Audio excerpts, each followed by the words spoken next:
நாயாடிகள்னு இங்கே ஒரு சமூகம் உண்டு. பகல் நேரத்தில் வெளியில வரக்கூடாது. பாராமை, நெருங்காமை, தீண்டாமை. இந்தியாவிலேயே முதல்ல சத்தியாகிரகத்தை சமூக போராட்டத்துக்கு ஒரு உத்தியாக பயன்படுத்தினது வைக்கம் தான். ஆனா காந்தி சொல்ற காரணம் எல்லாரும் ஒத்துக்கிறது மாதிரி இருக்கும். அன்பானவர்களுக்கு எதிராக நீங்கள் உண்ணாவிரதம் இருக்கலாம். உங்கள் எதிரியை மாற்ற வேண்டுங்கிற நோக்கத்துக்காக உண்ணாவிரதம் இருக்கலாமா? ராமன் இளையாத்துன்னு ஒரு சத்தியாகிரகி பேரு. அவன் போராட போறான். கண்ணுல சுண்ணாம்பு வச்சு கட்டியிருக்காங்க. ஈழவர்களுக்கு அந்த தெருவில் நடக்கூடாதுங்கிறாங்க. அப்ப ஈழவருக்கு எதிராக இருக்கிறவர் தானே போட்டிருப்பாருன்னு நீங்க நினைப்பீங்க. ஆனா இல்ல, ஈழவர் தான் அந்த ஒரு ஓட்டை போட்டவர். இந்த போராட்டத்துக்கு புதிய உயிரை கொடுத்தவர் பெரியார் அப்படின்னு ரவீந்திரன் எழுதியிருக்கிறார். நாகம்மையாரோட பயண திட்டத்தெல்லாம் நீங்க பாத்தீங்கன்னா ஆச்சரியமா இருக்கும். ஐயா சிறையில் இருக்கும்போதே ஒரு பெரிய பயண திட்டம் போட்டிருக்காங்க. இவங்களை ரிமாண்ட் பண்ணியிருக்காங்க. எனக்கு தெரிஞ்ச ஒரு பொண்ணு 20 வயசு 22 வயசு, அந்த பொண்ணுக்கு வைக்கம்னு பேர் அவங்க அப்பா வச்சிருக்கிறார். அங்க வைக்கம்ங்கிறது ஒரு ஊரோட பேர் தான் கேரளாவில். இங்க வைக்கம் தமிழகத்தில் சமூக நீதியின் அடையாளமாக பார்க்கப்படுது. புதுமை இலக்கிய தென்றல் இந்த நிகழ்வை நடத்துகிறது. ஐயா குமரேசன் அவர்கள் சொன்னது மாதிரி வைக்கம் போராட்டத்தினுடைய நூற்றாண்டினுடைய முதல் கூட்டம் இதுதான். கேரளாவில் கூட 1ஆம் தேதி தான் நடக்க இருக்கிறது. ஏப்ரல் 1ஆம் தேதி தான் அவர்கள் அந்த விழாவை தொடங்க இருக்கிறார்கள். இப்பொழுது நான் பேச இருக்கிற விஷயங்களுக்கு முன்னால், பேச நினைத்து கொண்டு வந்த விஷயங்களுக்கு முன்னால், ஐயா பொருளாளர் திரு குமரேசன் அவர்கள் குறிப்பிட்ட அந்த விஷயத்தை சுட்டி காட்டிவிட்டு அதை கொஞ்சம் எனக்கு தெரிந்த விவரங்களை அதை பற்றி கூறிவிட்டு பிறகு நான் பேசலாம் என்று நினைக்கிறேன். டைம்ஸ் ஆஃப் இந்தியாவில் 26/3/2023, அதாவது நேற்று வந்த ஒரு செய்தி, Kerala to mark 100 year of satyagraha against untouchability என்கிற ஒரு கட்டுரை ஜெய்கிருஷ்ண நாயர் என்பவர் எழுதியிருக்கிறார். அவர் குறிப்பிட்டிருக்கிற ஒரு விஷயத்தை பற்றி ஐயா கேட்டார். அதாவது இந்த இயக்கம் காந்தியினுடைய உதவியால் தொடங்கப்பட்டது என்கிற ஒரு தலைப்பிலும், இரண்டாவது ஸ்ட்ரகிள் கண்டினியூட் ஃபார் மந்த்ஸ், பல மாதங்கள் இந்த போராட்டம் நீடித்தது என்பதும், பப்ளிக் ஒப்பீனியன் சேஞ்ச்டு, மக்களுடைய கருத்து மாறியது என்ற தலைப்பிலும் இந்த கட்டுரை, குறுந்தலைப்புகளிலே இந்த கட்டுரை வைக்கம் போராட்டத்தை பற்றிய ஒரு விவரத்தை கொடுக்கிறது.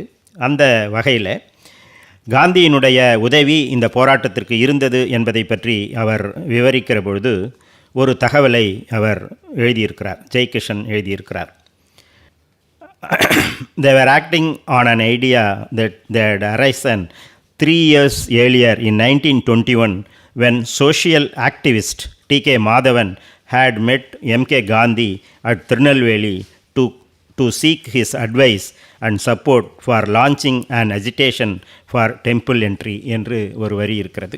இதை பற்றித்தான் அவர்கள் கேட்டார். கோயில் நுழைவுக்கான ஒரு போராட்டத்தை தொடங்குவதற்காக காந்தியிடம் அவர் அறிவுரையை பெற்றார். டி.கே. மாதவன் அவர்கள் திருநெல்வேலியில் 1921 காந்தியை சந்தித்து ஒரு அறிவுரையை பெற்றார் என்று ஒரு வரி இருக்கிறது. இதில்தான் பொருளாளருக்கு சந்தேகம். கோயில் தெரு நுழைவே சாத்தியமில்லாத போது கோயில் நுழைவிற்கு எப்படி காந்தி அனுமதி அளித்தார், அல்லது அப்படி ஒரு அறிவுரையை அவர் அளித்திருப்பாரா என்பதுதான் அவரது சந்தேகம். 1921 அந்த குறிப்பிட்ட மாதத்தில் காந்தியடிகள் இங்கு வந்திருந்தார். திருநெல்வேலியில் அவர் இருந்தார். திருநெல்வேலியில் இருந்த காந்தியை டி.கே. மாதவன் அவர்கள் அங்கிருந்து வந்து சந்தித்தார். ஒரு நண்பர் ஒருவரது உதவியுடன். அப்போது உடம்பு கூட அவர் சரியில்லை என்று அவர் எழுதியிருக்கிறார். உடம்பு சரியில்லாத அந்த நிலையிலும் தனது நண்பர் நாராயணன் என்று நினைக்கிறேன், அவரது உதவியுடன் வந்து காந்தியடிகளை சந்தித்து பேசுகிறார். அப்போது பேசி இது மாதிரியாக நாங்கள் ஈழவர்கள் கோயில் நுழைவுக்காக ஒரு போராட்டம் நடத்தலாம் என்று நாங்கள் விரும்புகிறோம், அதற்கு உங்கள் அனுமதி வேண்டும் என்று கேட்கிறார்.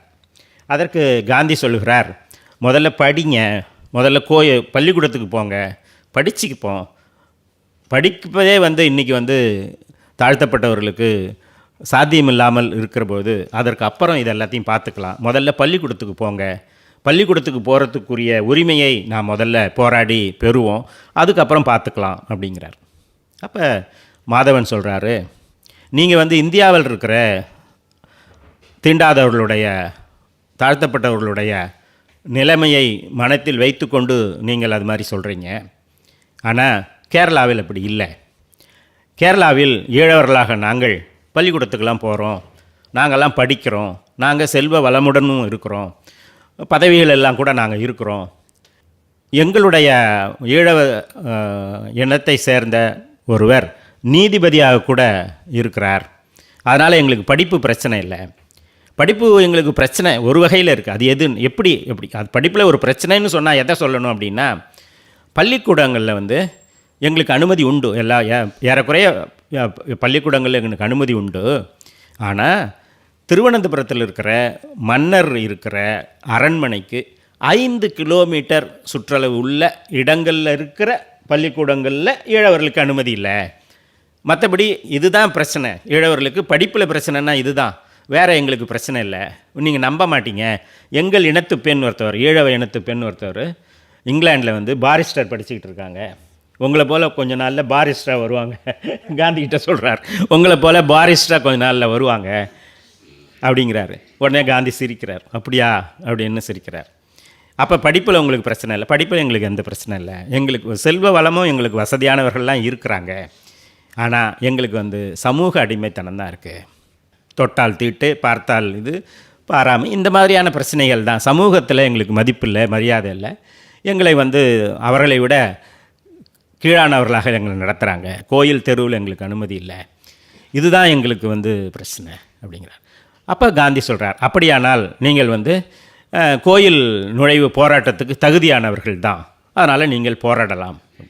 ஆமாம், இங்கே சொல்லுவீங்க, அதுக்கப்புறம் முடியாதுன்னு சொல்லிடுவீங்க அப்படிங்கிறார். என்ன எல்லாரும் போல் என்ன நினச்சிட்டிங்களா அப்படிங்கிறார். இல்லை நீங்கள் எழுதி கொடுத்துருங்க அதை அப்படின்னு சொல்லி காந்திகிட்ட எழுதியே வாங்குறார். அதை எழுதி வாங்கிட்டு அவர் பத்திரிக்கை ஒன்று நடத்திட்டு இருந்தார். அந்த பத்திரிக்கையில் முழுக்க போடுறார். அதை மொழிபெயர்த்து அமலாவோட புத்தகத்தில் இருக்குது, அந்த மொழிபெயர்ப்பே இருக்குது. அந்த மாதிரியான ஒரு செய்தி 21 காந்தியை திருநெல்வேலியில் பார்க்குறார் டி.கே. மாதவன். அதனால் அது சரியான செய்தி தான். கோயில் நுழைவுக்கே தான் அனுமதி கொடுக்குறார். அதை எப்படி நடத்த வேண்டுங்கிறதையும், அந்த கோயில் நுழைவை எப்படி நடத்த வேண்டுங்கிறதையும் காந்தி சொல்கிறார். அதையெல்லாம் எழுதி வாங்கிட்டு இவர் வந்துடுறார். இது சரியான செய்தி தான். அன்னைக்கு அந்த டி.கே. மாதவனுடன் பேசிய நாள் இரவு அங்கேருந்து கிளம்பி ஈரோட்டுக்கு வரார். ஈரோட்டுக்கு ஐயாவோட வீட்டில் தான் தங்குறார் காந்தி. இந்த நிகழ்ச்சி இருக்குல்ல, இந்த நிகழ்ச்சி முடிஞ்சு நேராக ஐயாவோட வீட்டில் தான் தங்குறார் காந்ி. அதனால் டி.கே. மாதவனுடைய இந்த முயற்சி, அவர் டி.கே. மாதவன் 21 இந்த முயற்சியை செய்கிறார். அப்புறம் 23 நடக்கிற காக்கிநாடா காங்கிரஸுக்கு போய் காந்திகிட்ட காங்கிரஸ்லேயே இந்த விஷயத்தை சொல்லி அனுமதி வாங்கிட்டு வரார். அதுக்கு கூட்டுக்கிட்டு போனவர் தான் கேபி கேசவ மேனன்கிற காங்கிரஸ்காரர், கேரளா காங்கிரஸ்காரர். அவர் தான் காங்கிரஸுக்கு, அந்த காக்கிநாடா காங்கிரஸுக்கு டி.கே. மாதவனை கூப்பிட்டு போய் அங்கே இந்த போராட்டத்துக்கு இது மாதிரி நாங்கள் போராடுறோம், சரி நீங்கள் செய்யுங்க அப்படின்னு சொல்லி காந்தி அந்த காங்கிரஸில் அனுமதிக்கிறார். அதுக்கப்புறம் அங்கேருந்து 24 இந்த போராட்டத்தை நடத்தலாம் என்று அவர்கள் முடிவுக்கு வருகிறார்கள். 24 பிப்ரவரி 6ஆம் தேதி கொல்லத்தில் ஒரு ஆசிரமத்தில், ஸ்வராஜ்ய ஆசிரமம்னு பேர், அந்த ஆசிரமத்தில் கூடி ஒரு குழுவை அமைக்கிறார்கள். தீண்டாமை விலக்கு குழு அப்படின்னு அந்த குழுவுக்கு பெயர்.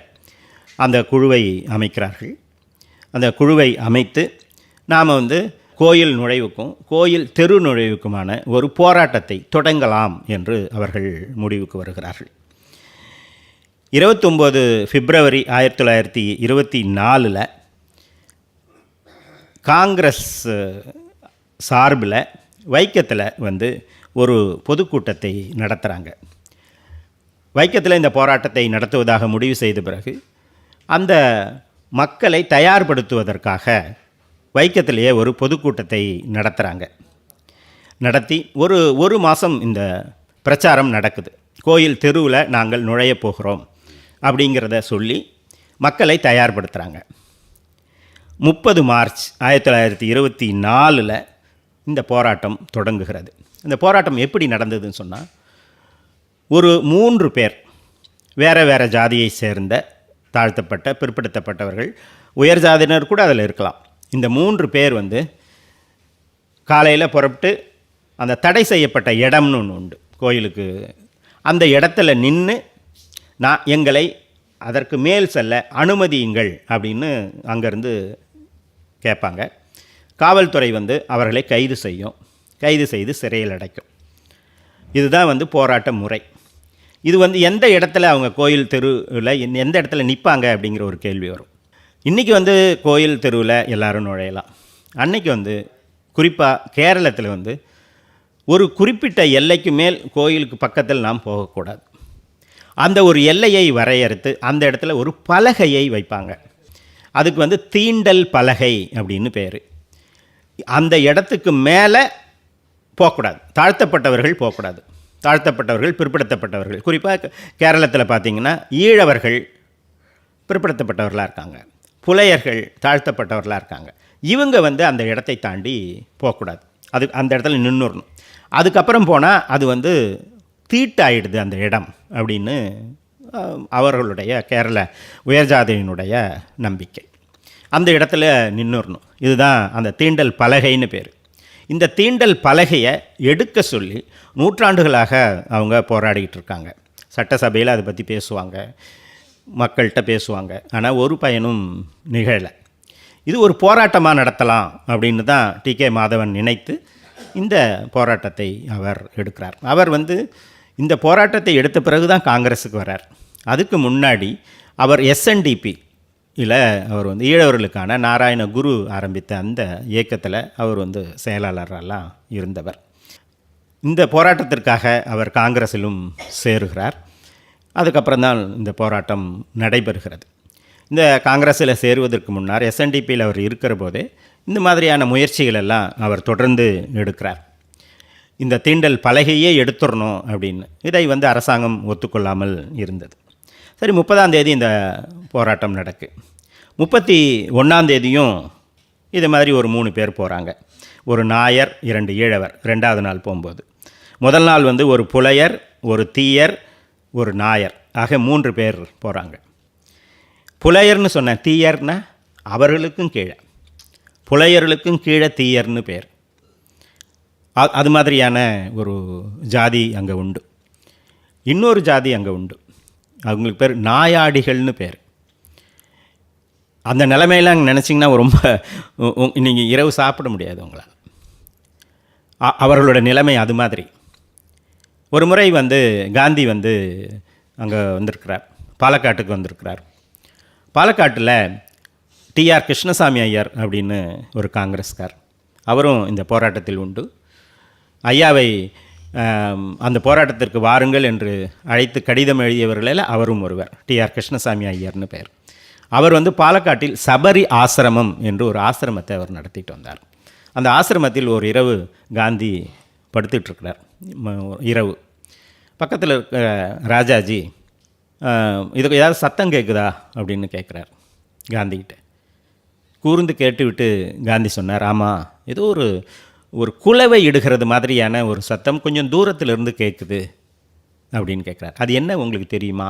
அது என்ன சத்தம்னு உங்களால் யூகிக்க முடியுதா அப்படின்னு காந்திகிட்ட கேட்குறார் ராஜாஜி. எனக்கு தெரியலையே அப்படின்னு காந்தி சொல்கிறார். உடனே இவர் சொல்கிறாரு, இது நாயாடிகள்னு இங்கே ஒரு சமூகம் உண்டு.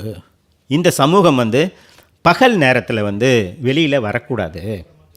அவர்கள் இரவு நேரத்தில் மட்டும்தான் அவர்களுடைய பொருள்களை வாங்கலாம் வரலாம். அதே மாதிரி ஒரு பொருள் வாங்குவதற்காக அவங்க கடைக்கு வரும்போது ஒரு கடைக்கு பக்கத்தில் இருக்கிற ஒரு கல் போல் ஒரு இடத்துல காசை வச்சுட்டு அவர்களுக்கு என்ன பொருள் வேணும் அப்படின்னு சத்தமாக சொல்லணும். இந்த கடைக்கார் போய் இந்த பொருளை எடுத்துன்னு போய் அங்கே வச்சுட்டு அந்த காசை எடுத்துக்கிட்டு வந்துடுவார். வந்துட்ட பிறகு தான் அந்த பொருளை எடுத்துக்கிட்டு அவங்க போகணும். அதாவது அந்த நாயாடிகளை இவர்கள் பார்க்கவே கூடாது. அந்த நாயாடிகள்னு அந்த சமூகம் இதுதான் வந்து பாராமை அப்படிங்கிறது. அப்புறம் உங்களுக்கு நெருங்காமை உங்களுக்கு தெரியும். இவர்கள் வந்து ஒரு தூரத்தில் தான் இருக்கணும். இப்போ வந்து நம்பூதிரிகள் இருக்காங்க. அவங்க தான் வந்து கேரள சமூகத்தில் வந்து அந்த ஜாதி அடுக்கில் மேல்நிலையில் இருந்த ஜாதியினர் நம்பூதிரி அப்படின்னு. அவர்களுக்கு அடுத்தது நாயர், அவர்களுக்கு அடுத்தது ஈழவர், ஈழவர்களுக்கு கீழே புலையர், புலையர்களைப் போல தீயர். இப்படி அந்த சமூக அடுக்கு இருக்குது. இதில் அந்த நம்பூதிரிகளுக்கும் நாயர் அவர் பார்க்க போனார்னா ஒரு குறிப்பிட்ட இடைவெளி தூரம் இருக்கணும். 12 அடி அந்த பக்கம்தான் இருக்கணும் நம்பூதிரிகிட்டேருந்து நாயருக்கு 12 அடி. நாயர் போய் தொட்டுக்க முடியாது நம்பூதிரியை. அதே மாதிரி நாயருக்கு இந்த பக்கம் ஈழவர்கள். அப்போ இந்த கணக்கு பார்த்திங்கன்னா 64 அடி கணக்கு வருது நம்பூதிரிக்கும் ஈழவர்களுக்கும். புலையர்கள் அதுக்கும் கீழே தீயவர்கள், நாயாடிகள். அவங்க நாயாடிகளை பார்க்கவே முடியாது. பாராமை, நெருங்காமை, தீண்டாமை, இப்படி இருக்குது அந்த சமூக அமைப்பு. இந்த நிலையில் அதான் அந்த தீயர்கள் இவங்க இந்த 3 பேர் போகிறாங்க. 2வது நாள் இவங்க போகிறாங்க. 1ஆம் தேதி ஏப்ரல் 1ஆம் தேதி கேசவ மேனன் என்ன பண்ணுறாரு, இந்த மாதிரியான ஒரு போராட்டம் நாங்கள் தொடங்கி இருக்கிறோம், நடத்திட்டு இருக்கிறோம் அப்படின்னு காந்திக்கு வந்து கடிதம் எழுதுகிறார். அப்புறம் அங்கே இருக்கிற நம்பூதிரிகள்லேருந்து ஒரு 2 பேர் காந்தியை போய் பார்க்குறாங்க. பார்த்து இந்த போராட்டத்தை நிறுத்த சொல்லுங்கள், நாங்கள் ஏதாவது ஏற்பாடு பண்ண பார்க்குறோம், எல்லோரும் நடக்கிறதுக்கு பார்க்குறோம், அந்த தெருவில் நடக்க வைக்கிறதுக்கு ஏற்பாடு நாங்கள் பண்ணுறோம். இது வந்து பொது தெரு கிடையாது, இது வந்து நம்பூதிரிகளுக்கு சொந்தமான இடம், இது வந்து ப்ரைவேட் ப்ராப்பர்ட்டி. அதனால் அவங்கள்ட்ட நாங்கள் பேசுகிறோம், அதுக்கெல்லாம் கொஞ்சம் நேரம் வேணும், அதனால் போராட்டத்தை நிறுத்த சொல்லுங்கள் அப்படின்னு சொல்லி காந்திகிட்ட போய் இவங்க 2 சகோதரர்கள் அவங்க போய் சொல்கிறாங்க. இது எல்லாத்தையும் கேட்டுட்டு அதே சமயத்தில் கேசவ மேனனோட கடிதமும் சென்றதை வச்சுக்கிட்டு அவர் என்ன சொல்கிறாரு, உடனே எதுக்கு போராட்டம், இன்னும் கொஞ்சம் பிரச்சாரம் பண்ணுங்களேன் அப்படின்னு சொல்லி காந்தி அது கொஞ்சம் நிறுத்தி வைங்களேன் அப்படிங்கிறார். காந்தியை மட்டும் கவனிச்சுட்டு வந்தீங்கன்னா அது ஒரு பெரிய தனியாக நீங்கள் ஒரு கிளை பிரிந்து ஒரு கதை. அது போராட்டத்தை கொஞ்ச நாள் நிறுத்திங்களேங்கிறார். காந்தி சொல்கிறார், ஆலோசகர் சொல்கிறார், காங்கிரஸ் தலைவர் சொல்கிறார், அவர்களுடைய சீடரில் இருக்கிறவங்க எப்படி அதை நிறுத்த முடியும், ஆனால் கேட்டு தானே ஆகணும். இந்த மாதிரியான ஒரு இக்கட்டில் அவங்க என்ன பண்ணுறாங்க, சரிங்க நாங்கள் முதலே 1 மாதம் பிரச்சாரம் பண்ணோம், நான் சொன்னேன் இல்லையா, பிப்ரவரியிலேருந்து மார்ச் வரைக்கும் பிரச்சாரம் பண்ணிட்டு தான் நாங்கள் இதை தொடங்கியிருக்கிறோம், ஆனால் நீங்கள் வேறு மறுபடியும் சொல்கிறீங்க, அதனால் என்ன பண்ணுறோம்னா நாங்கள் மறுபடியும் பிரச்சாரம் பண்ணுறோம். 1 வாரத்துக்கு அதை நிறுத்தி வச்சுட்டு நாங்கள் மறுபடியும் பிரச்சாரம் பண்ணுறோம்னு சொல்லி போராட்டத்தை 2 நாள் நடத்திட்டு போராட்டத்தை நிறுத்திட்டு பிரச்சாரத்தை பண்ண ஆரம்பிக்கிறாங்க. 1 வாரம் பிரச்சாரம் பண்ணிவிட்டு மறுபடியும் வந்து 7 ஏப்ரலில் போராட்டத்தை தொடங்குறாங்க. தலைவர் பேச்சையும் கேட்டது மாதிரி ஆச்சு, இவங்களோட நோக்கத்தையும் செயல்படுத்தினது மாதிரி ஆச்சு. 7ஆம் தேதி மறுபடியும் போராட்டத்தை தொடங்குறாங்க. இந்த கேசவ மேனனும் டி.கே. மாதவனும் தினந்தோறும் 3 பேர் போவாங்க இல்லையா, அது மாதிரி இவங்க 2 பேர் அன்னைக்கு போகிறாங்க. 7 ஏப்ரலில் கைதாகிறாங்க. டி.கே. மாதவனும் கே.பி. கேசவ மேனனும் கைதாகிறாங்க. கைதாகி சிறையில் வைக்கும்போது என்ன பண்ணுது, இது அரசாங்கம் இல்லையா, சாமர்த்தியமாக செயல்படும். கேசவ மேனனையும் டி.கே. மாதவனையும் ஒரே இடத்துல சிறையில் வச்சா அங்கேயும் பிரச்சனை ஆயிரும் அப்படிங்கிறதுக்காக டி.கே. மாதவனை கோட்டயத்துக்கு அனுப்பு, கே.பி. கேசவ மேனனை திருவனந்தபுரத்துக்கு அனுப்பு அப்படின்னு சொல்லி திருவனந்தபுரம் மத்திய சிறைக்கு கே.பி. கேசவ மேனனையும் டி.கே. மாதவனை கோட்டயம் சிறைக்கும் அமைச்சிட்றாங்க. இது 7ஆம் தேதி. திருப்பி 9ஆம் தேதி ஏ.கே. பிள்ளைன்னு ஒருத்தர், வேலாயுத மேனன் ஒருத்தர், கேலப்பன் தான் வந்து அந்த போராட்டத்துக்கு ஒரு சத்தியாகிரக ஆசிரமம் இருந்துச்சு, அதனுடைய செயலாளராக இருந்தார். ஐயாவுக்கு ரொம்ப வேண்டி வரவர். கைதாகிறாங்க. 9ஆம் தேதி கைதாகிறாங்க. கைதாகி சிறைப்படுத்துகிறாங்க. 10ஆம் தேதி என்ன பண்ணுறாங்க, இதே மாதிரி 3 பேர் போராட போகிறாங்க. ஆனால் அரசாங்கம் என்ன பண்ணுது, கைது பண்ணுறதை நிறுத்திடுது. அதே இடத்துல மட்டும் நிற்க வைக்கிறதே தவிர அதுக்கு மேலே அனுமதிக்கலை, கைதும் பண்ணலை. இது என்ன பண்ணுறதுன்னே தெரியல. அதுக்குள்ளே தலைவர்கள் எல்லாம் 10ஆம் தேதிக்குள்ளே எல்லா தலைவர்களும் கைதாயிட்டாங்க. இந்த போராட்ட முறை வந்து புதுசு வேறு. இந்த சத்தியாகிரகத்தை வந்து இந்த மாதிரியான சமூக போராட்டத்தில் இந்த உத்தியை பயன்படுத்துறது இதுதான் முதல். இன்றைக்கி சத்தியாகிரகம்னா நமக்கு எல்லாருக்கும் தெரியும் எப்படி நடக்கணும் அப்படின்னு. அப்போ தெரியாது. தென்னாப்பிரிக்காவில் தான் நடந்துக்கிட்டு இருக்குது. தென்னாப்பிரிக்காவிலேருந்து இங்கே வந்த பிறகு இந்தியாவிலேயே முதல்ல சத்தியாகிரகத்தை சமூக போராட்டத்துக்கு ஒரு உத்தியாக பயன்படுத்தினது வைக்கம் தான், காந்தியோட யோசனையின் பேரில். அதனால் இது எப்படி நடத்தணுங்கிறது கூட தெரியாது யாருக்கும். தலைவர்கள் இல்லை, தலைவர்களுக்கே தெரியாது. தொண்டர்கள் எப்படி என்ன பண்ணுறது அடுத்ததுன்னு தெரியல. இந்த மாதிரியான ஒரு சூழலில் ஜார்ஜ் ஜோசப் என்ன பண்ணுறார், ஐயா நாங்கள் என்ன பண்ணுறதுன்னு எங்களுக்கு தெரியல. இப்போ கைது பண்ணலை, கைது பண்ணால் ஒரு பொதுமக்கள்கிட்ட ஒரு உற்சாகம் கிடைக்கும், அடுத்தது என்ன பண்ணுறதுன்னு யோசிக்கலாம். இது என்ன பண்ணுறதுன்னு தெரியல. அதனால் இவர் என்ன பண்ணுறாரு, ஜார்ஜ் ஜோசப் என்ன பண்ணுறாரு, காந்திக்கு ஒரு கடிதம் எழுதுறாரு. எங்களுக்கு என்ன பண்ணுறதுன்னு தெரியல, நீங்கள் வந்து மகாதேவ தேசாய் அவருடைய பிஏ மாதிரி இருப்பார், அவரை அனுப்புங்க, இல்லைன்னா தேவதாஸ் காந்தியை அனுப்புங்க அப்படின்னு அவருக்கு ஒரு கடிதம் எழுதுகிறார். இங்கே ராஜாஜிக்கு ஒரு கடிதம் எழுதுகிறார், ஐயா எங்களுக்கு போராட்டம் என்ன பண்ணுறதுன்னு தெரியல, நீங்கள் வாங்க போராட்டத்துக்கு அப்படின்னு. அப்புறம் பெரியாருக்கு ஒரு கடிதம் எழுதுகிறார், வந்துருங்க அப்படின்னு. இதெல்லாமே வந்து சிறையிலிருந்து ரகசியமாக எழுதப்பட்ட கடிதம். அவர் சிறையில் இருக்காங்க, ஜார்ஜ் ஜோசப் திருவனந்தபுரம் சிறையில். இவங்க வந்ததும் காந்தி என்ன பண்ணார், இதெல்லாம் முடியாது, நீங்களே பார்த்துக்கிடுங்க, வேணால் சென்னை மாகாணத்தில் யாரையாவது பார்த்துக்க சொல்கிறேன், பார்த்துப்பாங்க, அவர் பார்த்துக்க சொல்கிறேன்னு கூட சொல்ல, பார்த்துப்பாங்க அப்படிங்கிறார். ராஜாஜி வந்து இங்கே கதர் வேலை எவ்வளோ கஷ்டமான வேலை, இந்த வேலையை நாங்கள் செய்வோமா, அங்கே ஏதோ ஒரு பகுதியில் ஏதோ ஒரு பகுதியினருக்கு ஏதோ ஒரு வகையில் துன்பம் இருக்குங்கிறதுக்காக எல்லாரும் வந்து அதுங்க போராட முடியுமா, அதெல்லாம் அவங்கவுங்க பார்த்துக்கணும், இதுக்கெல்லாம் நாங்கள் வர முடியாது, இது அகில இந்திய இயக்கமாகவும் ஆக்க முடியாது, இது பெரிய விஷயமும் கிடையாது, இது வந்து ஒரு பெரிய சமூகத்தில் யாரோ ஒரு பகுதியினருக்கு எங்கேயோ ஒரு இடத்துல நடக்குதான் அவர் சொல்கிறார், அதனால் நீங்களே பார்த்துக்கிடுங்க, இங்கே வர முடியாதுங்கிறார். ஆனால் ஐயா மட்டும் இது வந்து ஒரு முக்கியமான ஒரு விஷயம், இது வந்து மான அவமானம் சம்பந்தப்பட்ட ஒரு விஷயம், சமூக சமத்துவம் சம்பந்தப்பட்ட ஒரு விஷயம், ஒடுக்கப்பட்ட மக்களுக்கு இழைக்கப்படுகிற அநீதி, இதை வந்து இது ஒரு வாய்ப்பாக பயன்படுத்தி நாம் இதை போய்த்தான் தேரணும்னு சொல்லி இவர் பெரியார் மட்டும் போகிறார். அதுக்கு நான் கட்டாயம் வரணுமா அப்படிங்கிறதெல்லாம் அவங்கள்ட்ட திருப்பி கேட்டு, நான் வந்து தான் அது ஆவணமா, நீங்களே பார்த்துக்க முடியுமா, இது எல்லாத்தையும் கேட்டு அதுக்கப்புறம்தான் வந்து பெரியார் வந்து அந்த போராட்டத்துக்கு வந்து போகிறார்.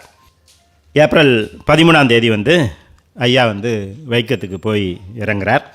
அதெல்லாம் வந்து ஒரு சுவையான கதை, அதெல்லாம் நீங்கள் பெரியார் திடலில் இருந்தவங்க 1000 முறை கேட்டிருப்பீங்க. அதை பற்றி நான் அந்த கதையெல்லாம் நான் சொல்லலை.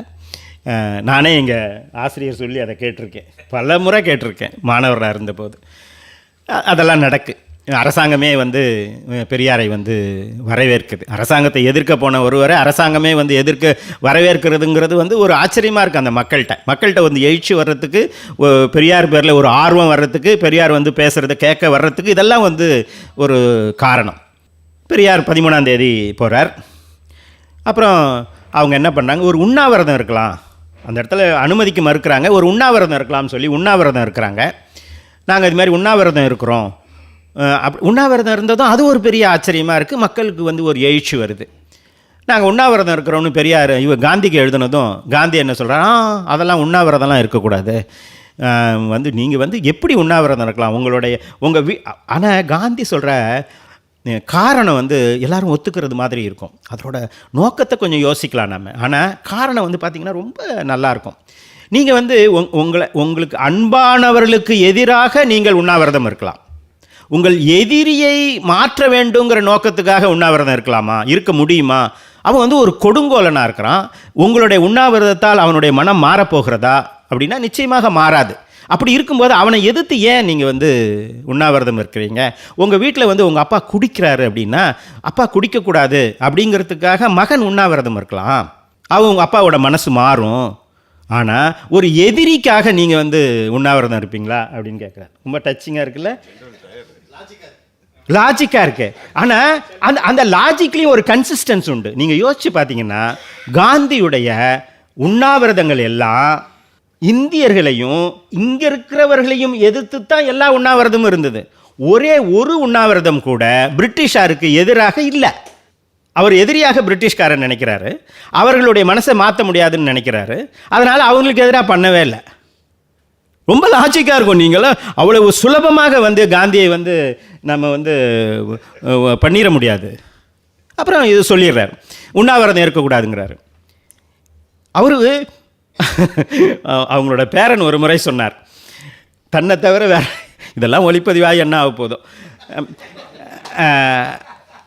தன்னை தவிர உண்ணாவிரதம் இருக்க வந்து மற்றவர்களை வந்து அவர் அனுமதிப்பதில் அவர் ரொம்ப கொஞ்சம் யோசனை செய்து தான் செய்வார் அப்படின்னு அவர் சொல்வார். குருவாயூர் சத்தியாகிரகம் நடந்தபோது கேலப்பன் உண்ணாவிரதம் இருந்தார், தடுத்துட்டார். நீங்கள் உண்ணாவிரதம் இருக்கக்கூடாது அப்படின்னு சொல்லிட்டார். இப்படி பல உதாரணங்கள். அது நான் சொல்லலை, இதை நான் சொல்லலை.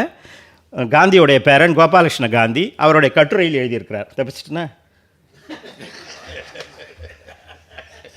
அப்போ இந்த உண்ணாவிரதத்தை வந்து காந்தி வந்து நிறுத்திடுறார். அப்போ இந்த போராட்டம் வந்து பரவுவதை வந்து தடுக்கப்பட்டு கொண்டே வருகிறது. அப்புறம் என்ன பண்ணுறாங்க, அகாலியர்கள் சீக்கியர்கள் என்ன பண்ணுறாங்க, இந்த போராட்டம் நடத்துகிறவர்களுக்கு அங்கேருந்து வந்து இலவச உணவு தயார். போராடுகிறவர்களுக்கு உணவு முக்கியம் இல்லையா, உணவு இருந்தால் தானே அங்கே போராட முடியும். இது 24 நடந்தது. வஉசி நடத்தின போராட்டம் உங்களுக்கு, வஉசியை கைது பண்ணாங்க, உங்களுக்கு ஞாபகம் இருக்கா? கோரல் மில் போராட்டம் நடந்தது தெரியுங்களா, தூத்துக்குடியில். அப்போ கோரல் மில் போராட்டம் நடந்தபோது தொழிலாளர்கள் போராட்டத்துக்கு போகலை. அவன் கோரல் மில் நடத்தின பிரிட்டிஷ்காரன் என்ன பண்ணால், எத்தனை நாள் நீங்கள் போராடுவீங்க, ஒரு 2 நாள் போடுவாருங்க, ஒரு வாரம் போராடுவீங்க, சாப்பாட்டுக்கு என்ன பண்ணுவீங்க, திருப்பி வந்து தானே தேரணும் அப்படிங்கிற எண்ணத்தில் அவன் வந்து பார்த்துக்கிட்டே இருந்தான், என்ன பண்ணுறீங்க பார்க்கலான்னு. ஆனால் இவர் என்ன பண்ணார், சாப்பாடு போட்டார் அந்த தொழிலாளர்களுக்கு, தினமும் சாப்பாடு போட்டதும் சாப்பிட்டுட்டு இவங்க போராட்டம் நடத்திக்கிட்டே இருந்தாங்க. அப்போ சாப்பாடு போராட்டத்தில் இருக்கிறவர்களுக்கு ரொம்ப முக்கியம். அதை வந்து அவங்க வந்து அகாலியர்கள் வந்து சாப்பாடு, இலவச சாப்பாடு, லங்கர்னு பேர், அதை அவங்க செஞ்சாங்க. இது வந்து போராட்டத்தை நடத்துவதற்கு ரொம்ப இதுவாயிரும். அங்கே இருக்கிற இந்துக்கள் வந்து இது என்னடா போராட்டம் நடந்துரும் போல இருக்கேன்னு சொல்லி அந்த மரபுவாதிகள்லாம் யோசித்தாங்க. உடனே காந்திகிட்ட வந்து அதை நிறுத்துங்கோங்கிறாங்க. காந்தியும் வந்து இதில் வந்து அவருக்கு ஐடியா தெரியாது. அவர் என்ன சொன்னார், இது இந்துக்களுடைய பிரச்சனை, இது இந்துக்கள் தான் கலந்துக்கணும், சீக்கியர்கள் நீங்கள் ஏன் இதில் வரீங்க, நீங்கள் கிளம்புங்க அப்படிங்கிறார். வேறு வழி இல்லை, சீக்கியர்கள் கிளம்பிட்டாங்க. அப்புறம் இந்த போராட்டத்துக்கு வந்து மூளை போல இருந்தவர் அப்படின்னு பிரிட்டிஷ்காரங்க அவனோட ரெக்கார்டில் பதிவு பண்ணி வச்சுருக்கிறது ஜார்ஜ் ஜோசஃபை. அப்போ ஜார்ஜ் ஜோசஃபை வந்து இந்த போராட்டத்திலேருந்து எடுத்த போராட்டம் க்ஷீணித்து போகிறதுக்கான வாய்ப்பு இருக்குது. மறுபடியும் வந்து இது இந்துக்களுடைய விஷயம், இதில் எதுக்கு வந்து மற்ற மதத்தினர் கலந்துக்கிறீங்க, நீங்களும் கிளம்புங்க அப்படின்னு ஜார்ஜ் ஜோசஃப்க்கு சொல்கிறார். உடனே ஜார்ஜ் ஜோசப் பெரிய அறிவாளி. அவர் காந்தியோட யங் இந்தியாவில் காந்தி சிறைக்கு போன போது ஆசிரியராக இருந்தவர். அதை முடிச்சுட்டு தான் அதுக்கப்புறம் தான் வைக்கம் போராட்டத்துக்கு வர்றார். அவர் யங் இந்தியாவுக்கு முன்னாடி மோதிலால் நேரு நடத்தின இண்டிபெண்டன்ட்டில் ஆசிரியராக இருந்தவர். அவர் தான் வந்து இந்த தினமணி தொடங்கின சதானந்தத்துக்கெல்லாம் ஆசிரியர். அவர் அவ்வளவு பெரிய அறிவாளி. வாரா ஒரு இடத்துல சொல்கிறாரு, ஜார்ஜ் ஜோசஃபும் ராஜாஜியும் பிளான் பண்ணது தான் காங்கிரஸுடைய திட்டங்கள் பண்ணுறார். 1920 30 வரைக்கும் இவர்கள் என்ன நினைக்கிறாங்களோ அதுதான் காங்கிரஸோட திட்டம் அப்படிம்பார். அந்த அளவுக்கு வந்து அவர் வந்து ஒரு பெரிய அறிவாளி. அவர் தான் வந்து இந்த போராட்டத்தை நடத்தி செல்வதற்குரிய வழியெல்லாம் சொல்கிறார். அவர் தானுங்க பெரியாரை வர சொல்கிறாரு. அப்போ அதுலேருந்தே அவர் மூலக்காரன்னு தெரியலையா நமக்கு? அவரை வந்து போராட்டத்தில் நீக்கிறதுக்கு என்ன பண்ணுறாருன்னா, இதில் வந்து இந்துக்கள் தான் கலந்துக்கணுங்கிறார். அதனால் இவர் சொல்கிறாரு, ஜார்ஜ் சொல்கிறாரு, இது வந்து இந்துக்கள் பிரச்சனையாக நான் பார்க்கல. கோயில் தெரு நுழைவுங்கிறது, கோயில் அந்த தெருங்கிறது வந்து பொது சொத்து, அதில் அது அரசாங்கத்தோட சொத்து. அரசாங்கத்தோட சொத்துன்னா மக்களுடைய சொத்து. மக்கள் கொடுக்குற வரி பணத்தால் தான் அதனோட பராமரிப்பு எல்லாமே நடக்குது. அதனால் இதில் நடக்கிறதுக்கான உரிமை அவனுக்கு இருக்குது. இது வந்து சிவில் ரைட்டு தொடர்பானது. அதனால் இது மத பிரச்சனை கிடையாது, இது சிவில் ரைட்டு தொடர்பானது. அதனால் வந்து இதில் யாரும் கலந்துக்கலாம், எந்த மதத்தினரும் கலந்துக்கலாம், திருவாங்கூர் சமஸ்தானத்து குடிமக்களாக இருக்கிற எல்லோரும் அதில் கலந்துக்கலாம் அப்படின்னு அவர் சொல்கிறாரு. தவிர தலைவருங்கிறதால, காங்கிரஸ் தலைவர் சொல்கிறத கேட்கணும் அப்படிங்கிறதால இந்த சிறையிலேருந்து வந்த பிறகு திருப்பி வந்து ஜார்ஜ் ஜோசப் வந்து அந்த போராட்டத்துக்கு வந்து போகலை. இது அப்படி அவரும் வெளியேறுகிறாரு, இதுவும் வெளியேறுகிறாரு. இது மாதிரியான ஒரு நிலைமையில் வந்து போராட்டம் ஆனால் தொடர்ந்து நடந்துக்கிட்டு இருக்கு. பெரியார் போய் பேச தொடங்கின பிறகு, பெரியார் அங்கே போய் ஒவ்வொரு இடத்துலையும் பேச தொடங்கும்போது கூட்டம் வந்து அதிகமாக சேர்ந்துடுது. அவரும் ஐயாமுத்துவும் பேசுகிற பேச்சை கேட்குறதுக்கு மக்கள் கூடுவாங்களாம். ஐயாமுத்து வந்து ஃபயர் பிராண்ட் அப்படின்னு எழுதி வச்சுருக்கிறான் அவனோட ரெக்கார்டில். பெரியார் பேச பேச மக்கள் வந்து சிரிச்சுக்கிட்டே இருப்பாங்களாம், கூட்டம் சேருமா. அதை எல்லாருமே சொல்கிறாங்க, எல்லாரும் அந்த ரெக்கார்டில் பதிவு பண்ணி வச்சுருக்குறாங்க. அதனால் பெரியாரை வந்து ஒரு 10 நாளைக்கு மேலே அந்த அரசாங்கத்தில் மலையாளத்தில் பேசலை, அவர் தமிழில் பேசுகிறாரு. பெருசாக புரிஞ்சிக்கலாம், அது ஒன்றும் பெரிய கஷ்டம் இல்லை. ஆனால் அதை மொழிபெயர்ப்பாங்க. அதை வந்து சத்திய விரதன்னு ஒரு சத்தியாகிரகி, அவர் வந்து நாராயணகுருவோட சீடர். அவர் வந்து ஐயாவோட பேச்சை வந்து மலையாளத்தில் பல இடங்களில் மொழிபெயர்த்துறாரு. அதெல்லாம் ரெக்கார்டில் இருக்குது. அவர் தான் மொழிபெயர்ப்பாராம். பெரியாருக்கு அவர் ரொம்ப பிடிக்குமா. அந்த சத்தியவிரதன் வந்து சீக்கிரத்தில் செத்து போயிட்டார், 28 செத்து போயிட்டார்னு நினைக்கிறேன். சத்தியவிரதனை பற்றி நாராயணகுரு சொல்லியிருக்கிறாரு, புத்தரை போன்றவர் இவர் அப்படின்னு சொல்லியிருக்கிறார், தன்னோட சீடர். ஆனால் அவர் சொல்கிறாரு புத்தரை போன்றவர் இவர் அப்படிங்கிறார். அந்த அளவுக்கு வந்து அவர் வந்து சமத்துவத்தை விரும்புகிறார், அறிவாளி எல்லாம். அந்த சத்தியவிரதன் தான் ஐயாவோட தமிழ் பேச்சை வந்து மலையாளத்தில் மொழிபெயர்க்கிறவர். ஐயா பேச பேச நல்ல கூட்டம் எல்லாம். அதனால் வந்து ஐயா பேசுகிறத நிறுத்தணும்னு சொல்லி தடை போடுறாங்க. வைக்கம் பகுதியிலே வரக்கூடாது அப்படின்னு தடை போடுறாங்க. அப்புறம் அதை தடையை வந்து ஐயா மீறுறாரு. ஐயா மீறினதும் அவரை வந்து சிறை செய்கிறாங்க. 1 மாத சிறை, மேயிலேருந்து ஜூனில். தேதியெல்லாம் அதில் புத்தகத்தில் இருக்குது, பார்த்துக்கிடுங்க. ஜூன் 1 மாதம் சிறை. அருவி குத்து அப்படிங்கிற ஒரு இடம். அந்த அருவி குத்துங்கிறது கொல்லத்துக்கு பக்கத்துலன்னு எழுதி வச்சுருக்குறாங்க. அதனால் சரி, நான் கொல்லத்துக்கு பக்கத்தில் போய் கொல்லத்தில் போய் ஸ்டேஷனில் போய் தேடினேன். கொல்லம் போலீஸ் ஸ்டேஷனில் போய் கேட்டேன். இல்லை அது வந்து ஆலப்புழா மாவட்டத்தில் தான் இருக்குதுன்ட்டாங்க. அப்புறம் சரி, நான் ஆலப்புழாவில் போய் அங்கே போய் சேர்த்தலைக்கு பக்கத்தில் போய் அந்த அருவி அந்த ஆறுக்குட்டி அருவி குத்து பல பேர் உண்டு. அங்கே வந்து AROOKUTTYன்னு எழுதி வச்சுருக்கான், ஆறுக்குட்டி. எப்படி வேணாலும் நீங்கள் சொல்லிங்க, நான் சொல்லிடுறேன். அதனால தான் அதை சொன்னேன்.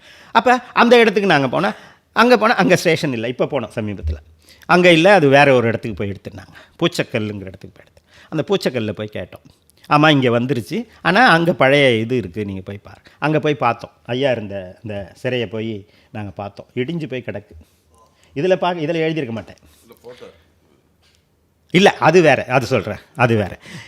1 மாதம் சிறையில் இருந்தார் ஐயா, அந்த அருவி குத்துங்கிற இடத்த. அதை வந்து நீங்கள் தான் செய்யணும். அடுத்த நினைவிடமாக மாற்றுறதுக்கு நீங்கள் ஏற்பாடு செய்யணும். என்னால் முடிஞ்ச ஏற்பாடு பண்ணிக்கிட்டு இருக்கிறேன். முன்னாடியே ஒரு நினைவிடம் இருக்குது வைக்கத்தில். இது இல்லாமல் இன்னொரு நினைவிடம், இது 100ஆண்டு நினைவிடம். அது 50க்கு நீங்கள் பண்ணீங்க, இதை 100க்கு நீங்கள் பண்ணணும். அந்த இடம், அந்த 1 மாதம் சிறையில் இருந்தார். அப்புறம் வெளியில் வர்றாரு. வெளில வந்து எல்லோரும் வீட்டுக்கு தாங்க போவாங்க சிறையிலேருந்து. இவர் மறுபடியும் போராட போகிறாரு. மறுபடியும் போராட போகணும் தான் மறுபடியும் கைது பண்ணி சிறையில் போடுறாங்க. இந்த தடவை சிறை வந்து கடுங்காவல் தண்டனை போட்டான். 4 மாதம் கடுங்காவல் தண்டனை போட்டு திருவனந்தபுரத்துக்கு அனுப்பலாமான்னு பார்த்தோம். ஐயோ, அங்கே முதல்ல KP கேசவ மேனன் இவங்கெல்லாம் இருக்காங்க, ஜார்ஜ் ஜோசப்லாம் இருக்காங்க, அங்கே போனால் மறுபடியும் பிரச்சனை ஒரு கோட்டயத்துக்கு அனுப்புங்கிறான். சரின்னு கோட்டயத்துக்கு வந்து இப்போ புறப்பட்டு போகுது படகு, நீர்வழி போக்குவரத்து. அங்கே இன்னும் கூட இருக்குது நீர்வழி போக்குவரத்தில். படகுல போனால் அப்போ ஜூன் ஜூலையில் பெருமழை. வைக்கம் போராட்டத்தில் போராட போகிறவங்கெல்லாம் அந்த 3 பேர் வந்து அந்த தண்ணியில் தான் நிற்பாங்க. இது வரைக்கும் தண்ணியில் தான் நிற்பாங்க. இதை காவல் காக்கிற போலீஸ்காரன் வந்து ஒரு படகுல அந்த படகோட முனையை வந்து அந்த பக்கத்தில் இருக்கிற வீடுகளில் கட்டிடுவான். அவன் படகுல உட்காந்துருப்பான், இவங்க தண்ணியில் நிற்பாங்க. அப்படித்தான் போராட்டம் 1924 ஜூன் ஜூலையில் நடந்தது. பெருமழை. அந்த மழையில் வந்து ஒருத்தவங்க போய் முழுக போகிறான். முழுக போனதும் அதை காப்பாற்ற போகிறார் அந்த AK பிள்ளைன்னு ஒருத்தர் சொன்னால, அவருடைய மகன் ராகவன்னு பேர். அவனை காப்பாற்ற போய் இவன் செத்து போயிட்டான், அவன் போயிடுச்சுட்டான். அந்த AK பிள்ளை அந்த சத்தியாகிரக ஆசிரமத்தோட பொருளாளர். இவங்க போயிட்டான், ஒரே பையன். அப்படிலாம் அந்த போராட்டம் நடந்திருக்கு. இது வந்து இயற்கையாக நடக்கிறதுன்னு சொல்லுவீங்க. இன்னொன்று, ராமன் இளையாத்துன்னு ஒரு சத்தியாகிரகி பேர். அவன் போராட போகிறான். போராட்டத்தில் இருக்கான். அவனோட கண்ணில் சுண்ணாம்பு இல்லைங்க, சுண்ணாம்பு. இது இந்த காலத்து குழந்தைகளுக்கு தெரியுமான்னு தெரியல, இங்கே குழந்தைகளே இல்லை. சுண்ணாம்பை கொண்டாந்து தடவிட்டான் கண்ணில், சுண்ணாம்பு. நீங்கள் பள்ளிக்கூடத்து பசங்களை நம்ம எடுத்து போய் விடும்போது பழைய காலத்தில் நம்ம சொல்லுவோம், கண்ணை ரெண்டையும் விட்டுட்டு உடம்பு தோலை உரிங்க அப்படின்னு சொல்லுவோம். அப்போ கண்ணை ரெண்டையும் விட்டுட்டு உடம்பு தோலை உரிங்க, நீங்கள் என்ன வேணாலும் பண்ணுங்க. அப்படி தண்டனை கொடுங்கன்னு சொல்லும்போது கூட கண்ணை ரெண்டையும் விட்டுடுங்கன்னு தான் நம்மால் சொல்லுவான். அவ்வளோ முக்கியத்துவம் கண்ணுக்கு. நம்ம எந்த பிரச்சனையும் கண்ணை விட்டு கொடுக்க மாட்டோம். அந்த கண்ணில் சுண்ணாம்பு வச்சு கட்டியிருக்காங்க.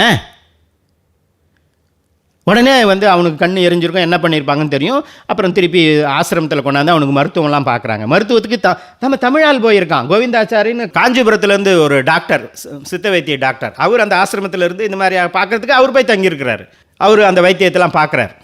இது உடனே இப்படின்னா கண்ணில் வச்சுட்டிங்களா அப்படின்னு கேட்டால் அங்கே இருக்கிற காவல்துறை என்ன சொல்லுது, அதெல்லாம் ஒன்றும் இல்லை, அவர் என்ன கம்ப்ளைண்ட் கொடுத்தாரான்னு கேட்கலாம். இங்கே கேட்பாங்கள்ல நம்ம. அதே போல் அவர் கம்ப்ளைண்ட் கொடுத்தாரா, அது பாதிக்கப்பட்டவர் கம்ப்ளைண்ட் கொடுத்தாரா, நீங்கள் ஏதோ சொல்லிக்கிட்டு இருந்தா அப்படிங்கிறான்.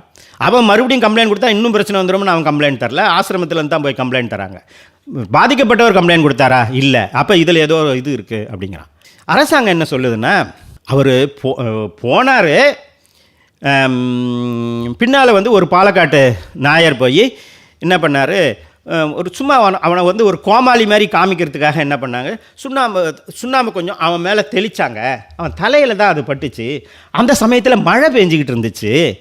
அதனால் இவன் என்ன பண்ணுறான், இந்த தண்ணி ஏதோ துடைக்கும் போது அந்த ராமன் இளையாத்தே இப்படி துடைக்கும் போது அவனையும் அறியாமல் கண்ணில் தொடச்சிக்கிட்டான். பாருங்க, இவன் போய் தடவுறான். ஆனால் அது அவனே விக்டிம் பெரிய பாருங்க, விக்டிமே பண்ணிக்கிட்டானா அப்படிங்கிறது ஒரு அரசாங்க அறிக்கை. அப்புறம் இதை பற்றி இது பண்ணும்போது ராஜாஜி அங்கேருந்து கேரளாவிலேருந்து கடிதம் ஒன்று வந்திருக்கு எனக்கு, அங்கே என்ன நடந்ததுன்னு சொல்லியிருக்காங்க அப்படின்னு ராஜாஜி சொல்கிறார். இது வேணும்னு தான் பண்ணியிருக்காங்க.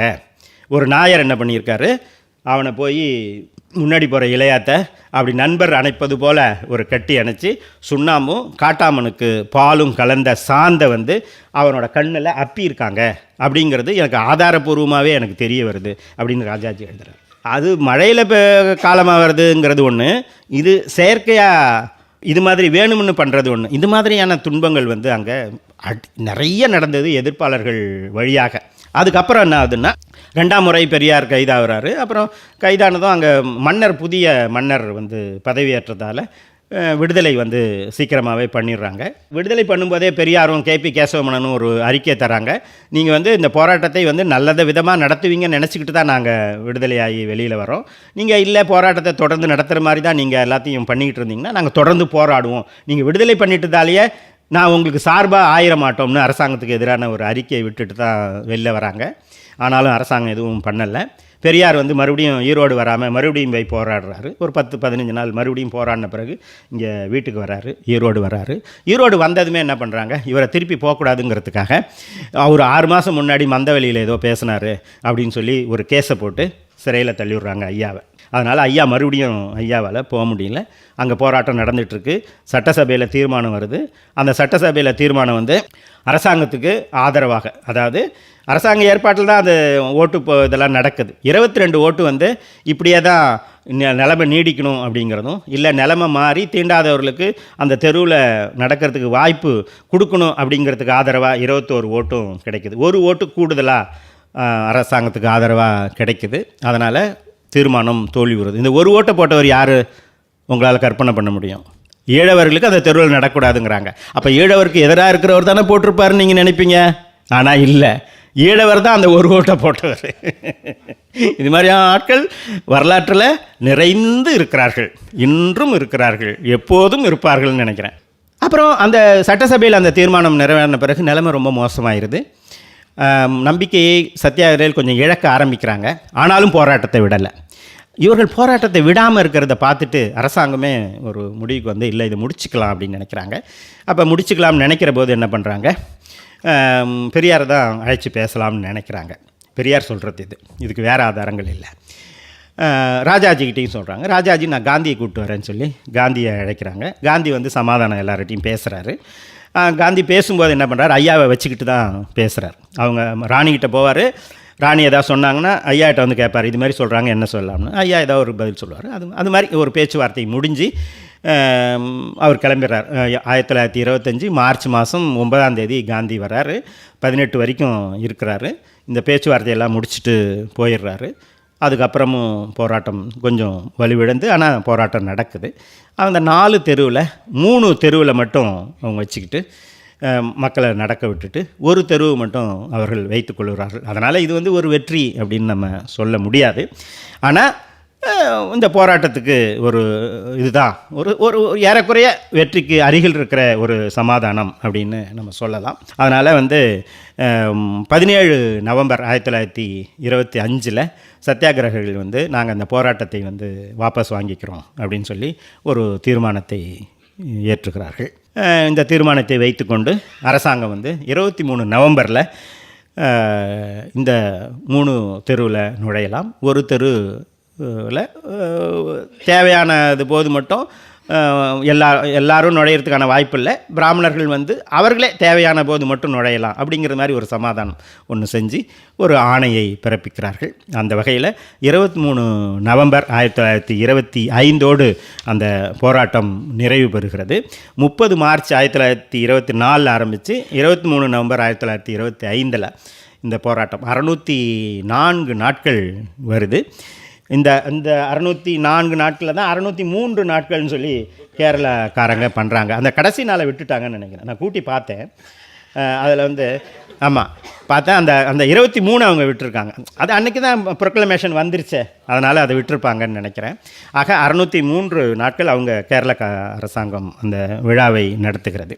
23 நவம்பரில் அவங்க தீர்மானம்லாம் போட்டு முடியுது. அப்புறம் 29 நவம்பரில் ஒரு வெற்றி விழாவை, வைக்கம் போராட்டம் வெற்றி விழாவை அங்கே நடத்துகிறாங்க. அந்த முதல்ல சொன்னா இல்லையா கேலப்பன் சத்தியாகிரக ஆசிரம செயலாளர், அவர் தான் வந்து அதையெல்லாம் ஏற்பாடு செய்கிறார். ஐயாவோட தலைமையில் நடக்குது. ஐயா தலைமையேற்றுக்கிறாங்க. அங்கே மன்னத்து பத்மநாபன் கேரள தலைவர், அவர் வந்து அந்த கூட்டத்தை பேசுகிறார். இந்த போராட்டத்தில் நடுவில் இன்னொரு முக்கியமான ஒரு நிகழ்ச்சி நடக்குது. அந்த நிகழ்ச்சி என்னென்னா, இந்த போராட்டத்துக்கு வந்து ஈழவர்கள் தான் ஆதரவாக இருக்கிறார்களே தவிர உயர் ஜாதியினர் நாயர்கள் யாரும் இதுக்கு ஆதரவாக இல்லை அப்படிங்கிற கருத்து பரவி இருக்கு. அப்போ வந்து இல்லை, நாயர்களும் கூட அவர்கள் நடக்கலாம்ங்கிறதுக்கு இசைவு தெரிவிப்பவர்களாக தான் இருக்கிறாங்க, அவர்கள் போராட்டத்துக்கு ஆதரவாக தான் இருக்கிறார்கள் அப்படின்னு சொல்கிறாங்க. ஆனால் யாரும் நம்ப மாட்டேங்கிறாங்க. மக்களிடம் இதை எண்ணத்தை கொண்டு போகணும் அப்படின்னு காந்தி நினச்சி இந்த நாயர்கள்லாம் சேர்ந்து, உயர் ஜாதியினர்லாம் சேர்ந்து ஒரு ஊர்வலத்தை நீங்கள் நடத்துங்க, வைக்கத்திலிருந்து தலைநகரத்துக்கு, திருவனந்தபுரம் தலைநகரத்துக்கு நடத்துங்க அப்படின்னு காந்தி வந்து ஒரு ஆலோசனை சொல்கிறார். சரின்னு சொல்லி அதை வந்து மன்னத்து பத்மநாபன்கிற அந்த நாயர் சங்கத்து தலைவர் அந்த இதை ஏற்றுக்கிறார். அவர் தான் வந்து அந்த போராட்டத்தை நடத்துகிறார். இங்கேருந்து வைக்கத்திலிருந்து நடந்து இதுக்கு போகிறது, திருவனந்தபுரம் போகிறது. நவம்பர் 1ஆம் தேதி புறப்பட்டு நவம்பர் 12ஆம் தேதி அங்கே போய் சேர்றாங்க.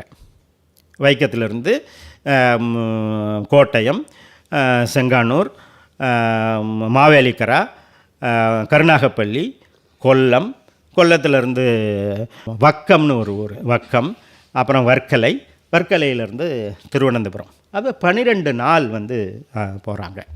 இது வந்து வடக்கு பேரணின்னு பேர். இன்னொரு தெற்கு பேரணின்னு ஒன்று உண்டு. தெற்கு பேரணி கோட்டாரிலிருந்து இதுக்கு போகிறது, திருவனந்தபுரத்துக்கு போகிறது. அது ரொம்ப கிட்ட தூரம் தானே. அதனால் நவம்பர் 7ஆம் தேதி அந்த ஊர்வலம் புறப்படுது. அந்த ஊர்வலத்துக்கு தலைவராக இருந்தவர் எம்பெருமாள் நாயுடு அப்படிங்கிற நாகர்கோயில் ஒரு டாக்டர். அவர் நாகர்கோயில் டாக்டர். அவர் தலைமையில் இங்கேருந்து புறப்பட்டு கரமனை போய் தங்கி 13ஆம் தேதி 2 ஊர்வலங்களும் ஒன்றாக இணைந்து சங்குமுகம் துறைமுகத்தில் ஒரு பெரிய பொதுக்கூட்டம் நடத்தி இந்த விஷயத்தை எல்லாத்தையும் சொல்லி பெரிய மகஜரை எழுதி சவர்ண ஜாதா மெமோரியல்னு பேர், அதை எழுதி ராணியை போய் பார்த்து எங்களுக்கு எந்த ஆட்சேபனையும் இல்லை, ஈழவர்களை அந்த தெருவில் நடக்க விடலாம், குடிமக்களை நடக்க விடலாம் அப்படிங்கிறது மாதிரியான ஒரு கோரிக்கையை எழுதி அவர்கள் கொடுக்குறார்கள். அவங்க வந்து இல்லை, இந்த சட்டசபையில் தீர்மானம் வரும்போது நாங்கள் உங்களோட கருத்தையும் நாங்கள் கேட்டுக்கிறோம் அப்படின்னு சொல்லி ஒரு இது நடக்குது அப்படின்னு ராணியார் சொல்கிறாங்க. இது மாதிரியான மக்களுடைய ஆதரவை பெறுவதற்காக ஒரு பெரிய ஊர்வலமும் அதெல்லாத்தையும் நடக்குது. அந்த ஊர்வலம் நடந்த வழியெல்லாம் போயிட்டு வந்திருக்கேன். இப்போது 22 23 போயிட்டு வந்திருக்கேன். அந்த மன்னத்து பத்மநாபன் வந்து அந்த வெற்றி விழாவில் பேசும்போது இந்த போராட்டத்துக்கு வந்து இங்கே கேரளாவில் இருக்கிற நம்பூதிரிகளை விடவும் தமிழ்நாட்டில் இருக்கிற பிராமணர்கள் தான் வந்து இதுக்கு முக்கிய காரணம். அவர்களை வந்து கேரளா விட்டு அனுப்பிச்சிட்டா இந்த ப்ராப்ளம் எங்களுக்கு இல்லவே இல்லை அப்படின்னு சொல்லி அவங்க தப்பிச்சுக்க பார்க்குறாங்க அப்படின்னு அவர் மன்னத்து பத்மநாபன் அந்த கூட்டத்தில் பேசியிருக்கார். அதெல்லாம் ரெக்கார்ட் ஆகிருக்கு. நான் எதையும் நானே சொல்லலை, எல்லாமே ரெக்கார்டில் இருக்குது. அந்த மன்னத்து பத்மநாபனுடைய அவருக்கு பெரியார் பேரில் ரொம்ப மதிப்பு உண்டு. அவரோட ப்ரைவேட் பேப்பர்ஸை தேடிகிட்டு இருக்கேன். அங்கே போய் கேட்டேன். அவங்க நாயர்கள் வந்து அந்த நாயர் சர்வீஸ் சொசைட்டின்னு ஒன்று இருக்குது, என்எஸ்எஸ்ன்னு பேர். அந்த செங்கனாச்சேரியில் பெருனான்னு ஒரு பகுதியில் இருக்குது. அந்த பெருனா முழுக்க அவங்களோட தான் இருக்குது. இந்த பக்கம் பார்த்தா அது, அந்த பக்கம் பார்த்தா அது, தெரு முழுக்க கல்லூரிகளாக இருக்குது. நம்ம அந்த நாமக்கல் பக்கம் போனீங்கன்னா கல்லூரிகள் இருக்கும்ல, அவ்வளோ பெரிய கல்லூரிகள், அவ்வளோ பெரிய இது. அந்த செக்ரட்டரியை பார்க்கவே முடியல. இப்போ பல மெயில் போட்டேன், பார்க்கவே முடியல, பதிலே வரல அங்கேருந்து. அதுக்கப்புறம் வேறு ஒரு ஏற்பாடு பண்ணிவிட்டு அவரை போய் நான் பார்த்தேன் இப்போ சமீபத்தில். நான் 1:30 மணிக்கு பார்த்தேன் மத்தியானம். அதுக்கு முன்னாடி 1 மணி நேரம் காத்திருந்தேன். நான் 1:30 மணிக்கு பார்க்குற போது எனக்கு பின்னாடி 20 பேர் காத்திருக்கிறான். நான் என்கிட்ட பேசினார். அவர் வந்து மன்னத்து பத்மநாபனோடைய இருந்தவர். மன்னத்து பத்மநாபனோடைய இருந்தவர் சுகுமாரன் நாயர்னு பேர். அவர் வந்து யாரையுமே அவ்வளோ சீக்கிரத்தில் பார்க்க மாட்டாராம். எம்பி வந்தாலே பார்க்க முடியாதுன்றவாராம். சுரேஷ் கோபின்னு ஒரு எம்பி உண்டுல்ல, அவரை பார்க்க முடியாதுன்னு அமைச்சிருக்காரு. அது பேப்பர்லாம் வந்து தான் எல்லோரும் சொன்னாங்க. என்னை பார்க்க முடியலையா நான் வருத்தத்தில் சொன்னபோது அது ரொம்ப சாதாரணம்னாங்க. ஆமாம், அவர் வந்து என்ன பண்ணார், இல்லை அவரோட வாழ்க்கை வரலாறு இருக்குது, அதை தவிர எங்கள்கிட்ட வேறு ப்ரைவேட் பேப்பர்ஸ் இல்லை அப்படின்னு அவர் சொன்னார். எனக்கு என்னமோ இருக்கும்னு தான் படுது. அது கிடச்சிதுன்னா ஐயா பற்றி தகவல் இன்னும் கூட நமக்கு கிடைக்கும். சரி, இந்த மாதிரியான ஒரு போராட்டத்தில் 29 நவம்பரில் ஐயா போய் அந்த இதில் அவர் பேசுகிறாரு. கேரள தலைவர்கள்லாம் இருக்கிற போது ஏன் வந்து பெரியாரை கூப்பிடணும்? அவங்களுக்கு தெரியாமையாக கூப்பிட்ருப்பாங்க. அவர்களுக்கு வந்து பெரியாருடைய பங்கு தெரியாமையாக கூப்பிட்ருப்பாங்க அப்படின்னு நீங்கள் உணரலாம். அப்புறம் டிகே ரவீந்திரன் அந்த போராட்டத்தை பற்றி முதல்ல ஆவணங்களோடு எழுதிய வரலாற்று ஆசிரியர். அவர் வந்து சொல்கிறாரு, பெரியார் மட்டும் ஏப்ரல் 13 வரலை அப்படின்னு சொல்லியிருந்தா போராட்டம் எப்படி போயிருக்கும்னு எங்களால் சொல்ல முடியாது. இந்த போராட்டத்துக்கு புதிய உயிரை கொடுத்தவர் பெரியார் அப்படின்னு ரவீந்திரன் எழுதியிருக்கிறார். அப்புறம் கே குஸ்மான் அப்படின்னு ஒரு வரலாற்று ஆசிரியர், கேரள வரலாற்று ஆசிரியர், அவர் என்ன சொல்கிறாருன்னா, இவரை போல பேச்சு கவர்ச்சி உள்ள ஒருத்தர் அங்கே வந்ததால் தான் வந்து இவ்வளவு மக்களை திரட்ட முடிந்தது. ஒன்று. ரெண்டாவது, அங்கே கேரளத்தில் இருக்கிற திருவாங்கூர் சமஸ்தானத்து குடிமக்கள் வந்து என்னதான் இருந்தாலும் அரசரை விட்டு கொடுக்காம தான் அவங்க இருப்பாங்க, பேசுவாங்க. ஆனால் இவங்க பிரிட்டிஷ் இந்தியாவிலேருந்து போனதால் அவர்களுக்கு வந்து அந்த பிரச்சனை இல்லை. அதுவும் வந்து பெரியாரும் ஐயாமுத்துவும் சிறப்பாக பேசினதுக்கு உரிய காரணம் அப்படின்னு சொல்கிறாங்க. இவங்க 2 பேரும் பேசினது. அப்புறம் பலரும் வந்து பேசி நாகம்மையாரோட பயண திட்டத்தெல்லாம் நீங்கள் பார்த்தீங்கன்னா ஆச்சரியமாக இருக்கும். ஐயா சிறையில் இருக்கும்போதே ஒரு பெரிய பயண திட்டம் போட்டிருக்காங்க. அதில் பார்த்தீங்கன்னா ஒவ்வொரு நாளும் 3 இடம் 4 இடம் பேசியிருக்காங்க. அப்புறம் போராட்டம் இவங்களே போய் அந்த பெண்களோட சேர்ந்து டிகே மாதவனோட மனைவி டிஆர் கிருஷ்ணசாமி ஐயர் மனைவி ஈஸ்வரி அம்மா, அப்புறம் டிகே மாதவனோட மனைவி நாராயணி அம்மா, இவங்களோட சேர்ந்து இவங்க அங்கே போராட்டம் நடத்தியிருக்காங்க. இவங்களை ரிமாண்ட் பண்ணியிருக்காங்க. அதை ரிமாண்ட் பண்ணதை என்னோடய புத்தகத்தில் குறிப்பிடலை நான், அதுக்கப்புறம் தான் எனக்கு கிடச்சிது. நாகம்மையாரை ரிமாண்ட் பண்ணியிருக்காங்க. அந்த மாதிரியாக இவங்க ஒரு போராட்டம் நடத்தி மக்கள் மத்தியில் ஒரு பெரிய எழுச்சியை வந்து இவர்கள் ஏற்படுத்தினார்கள், தமிழகத்திலிருந்து வந்த இவர்கள் ஏற்படுத்தினார்கள் அப்படின்னு இவங்க கேரள வரலாற்று ஆசிரியர்கள் சொல்கிறாங்க. இன்றைக்கி இருக்கிறவங்க 1000 அவங்களுடைய அடிப்படை இல்லாமல் அவர்களுடைய விருப்பத்தை அவர்கள் சொல்லி கொண்டிருக்கிறார்கள் தான் நம்ம சொல்லணுமே தவிர, அதை பார்த்தவர்கள், ஆவணங்களை பார்த்தவர்கள் வந்து அநேகமாக எல்லோருமே வந்து பெரியாருடைய பங்கை வந்து சரியாகவே மதிப்பிட்டு சரியாகவே சொல்லி இருக்கிறார்கள் அப்படின்னு சொல்லலாம். அப்புறம் பெரியார் மட்டும் போல, பெரியார் போனார்னு சொன்னால் அவ்வளவு பேர் கூட போயிருக்கிறாங்க. அதுக்கான ஆதாரங்கள் நம்மள்கிட்ட இருக்குது. ஐயாமுத்து கவுண்டர் போயிருக்கிறார். ஒரு லிஸ்ட்டே என்னோடய புத்தகத்தில் நான் கொடுத்துருக்கேன். இவ்வளவு பேர் போயிருக்காங்க. இது எல்லாத்துக்கும் ஏன் இவ்வளோ பேரை சொல்லியிருக்கேன்னா, இது ஆதாரம் இருந்து இவர்கள் பேரை சொல்லியிருக்கேன். இதில் இந்த லிஸ்ட்டில் வந்து உங்களுக்கு காமராஜர் பெயர் இல்லாமல் இருக்கலாம். ஆனால் காமராஜர் போனார்னு ஒரு தகவல் இருக்குது. அவர் முத்துசாமி எழுதியிருக்கிறார். அதை இன்னும் என்னால் உறுதிப்படுத்த முடியாதால நான் அதை சேர்க்கலை. அப்புறம் நான் ஆசிரியர்கிட்ட சொன்னேன், இல்லை அவர் போனார். எப்படி ஐயா சொல்கிறீங்கன்னு ஆசிரியர்கிட்ட கேட்டேன். அவரே சொன்னார் அப்படின்னாரு. காமராஜர் போய் சொல்லுவாரா? அப்புறம் சொல்கிறார். அவர் சின்ன வயசு கம்மி. அவங்க மாமா வீட்டுக்கு திருவனந்தபுரம் போனபோது, மாமா கடையெல்லாம் வச்சுருக்கிறாரு அங்கே திருவனந்தபுரத்தில். அங்கே போனபோது அங்கே அந்த போராட்டத்துக்கு காமராஜர் போயிருக்கிறார். அது எனக்கு ஆதாரமாக கிடைக்காதால சொல்லலை. அதேமாதிரி வினோபாஜி வந்தார் அப்படின்னு ஒரு தகவல் உண்டு. எனக்கு அது தெரியல, எனக்கு ஆதாரம் இல்லை, வேற ஒன்றும் இல்லை. நான் நம்ப விரும்புகிறேன், ஆனால் எனக்கு இருக்கிறது தான் இதில் சொல்ல முடியும். அது மாதிரி வினோபாஜி வந்தார் பற்றி நான் சொன்னேன். KM நடராஜன் ஒரு பெரிய காங்கிரஸ்கார் உண்டு இதில் மதுரையில். அவர் வந்து வினோபாஜி போனதுக்கான ஆதாரத்தை எனக்கு கொடுத்தார். அதை குறிச்சிருக்கிறேன். அதே மாதிரி இதில் இருக்கிறவங்க பேர் எல்லாத்தையும் சொன்னேன். இப்போ யாரோ ஒருத்தர் வந்து அதில் போயிருக்கிறாரு, என்கிட்ட இவர் சொல்லலை அப்படின்னு சொல்லிட்டு இருக்கிறார். ஆதாரம் கிடைச்சா சேர்த்துக்கலாம். எனக்கு என்ன அதை பற்றி இருக்குது. ஆதாரம் இருந்தால் சேர்த்துக்கலாம். ஆதாரத்தோடு இருக்கணுங்கிறதுக்காக தான் இது ஒரு லிஸ்ட்டு கொடுத்துருக்கேன். இக்னேஷியஸ்னு ஒருத்தர், எம்பெருமாள் நாயுடு, அப்புறம் VN ஐயங்கார்னு ஒருத்தர் இங்கே மெட்ராஸில் இருந்து, கண்ணம்மாள், SR கண்ணம்மாள், SA கணேசன் கோயம்புத்தூர்லேருந்து ஐயா சொல்லி வந்தவர், அப்புறம் கந்தசாமி ராஜுன்னு ஒருத்தர் சென்னைக்காரர், கருப்பியம்மாள், கல்யாணி அம்மாள், கருத்த குஞ்சு, காந்திதாஸ், கிருத்திவாசன், கோவிந்தானந்தர், நான் சொன்னல டாக்டர் அவர் காஞ்சிபுரம், சக்கரவர்த்தி ஐயங்கார் கும்பகோணத்திலிருந்து, சங்கர ஐயர்னு கல்லிடைக்குறிச்சியிலிருந்து, சங்கர்லிங்க நாடார், சதானந்த முதலியார், K சந்தானம், சிவசைலம், சிவகுருநாதன், சிவதானு பிள்ளை. இவர் வந்து இந்த நாகர்கோயில்காரங்களுக்கு தெரியும், பிரசிடென்ட் தெருன்னு கேட்டிருப்பீங்க. நாகர்கோயில்காரர் அவர் அந்த பிரசிடெண்ட்டாக இருந்தவர். அவர் சிவதானு பிள்ளை. அவர் இப்போ அந்த ஊர்வலம் போச்சுன்னு சொன்னால, தெற்குலேருந்து போன ஊரில் எம்பெருமாள் நாயுடு தலைமையில் அந்த கூட்டத்தில், அங்கே ஒரு கூட்டம் நடந்ததுன்னு சொன்னால, அந்த கூட்டத்தில் இவர் இந்த தெற்கு பகுதியிலேருந்து அந்த தலைவர் பேசணும்ல, ஆனால் பேச முடியாது எம்பெருமாள் நாயுடு. ஏன்னா எம்பெருமாள் நாயுடுக்கு பேசக்கூடாதுன்னு தடை இருந்தது. அதனால் சிவதானு பிள்ளை தான் பேசினார். அந்த சிவதானு பிள்ளை தான் இது. அப்புறம் சிவராமன், சீனிவாச ஐயங்கார், சுப்ராய செட்டியார், இது மாதிரி ஒரு லிஸ்ட்டு கொடுத்துருக்கேன், ஒரு 2-3 பக்கத்துக்கு. இவர்கள் எல்லாம் வந்து தமிழர்கள் தான். இவர்கள் எல்லாம் போய் தான் வந்து இந்த போராட்டத்தை வந்து வெற்றிக்கு கொண்டு வந்தார்கள். இதை நான் மட்டும் சொல்லலை. இப்போ இருக்கிற பினராயி விஜயனும் அவருடைய கடிதம் ஒன்று கொடுத்துருக்காருல நம்ம முதலமைச்சருக்கு, அதில் வந்து அவர் சொல்லியிருக்கிறாரு, தோளோடு தோள் நின்று தமிழர்களோடு இணைந்து இந்த போராட்டத்தை வந்து வெற்றி கண்டோம் அப்படின்னு அவர் சொல்லியிருக்கிறாருன்னு நினைக்கிறேன்.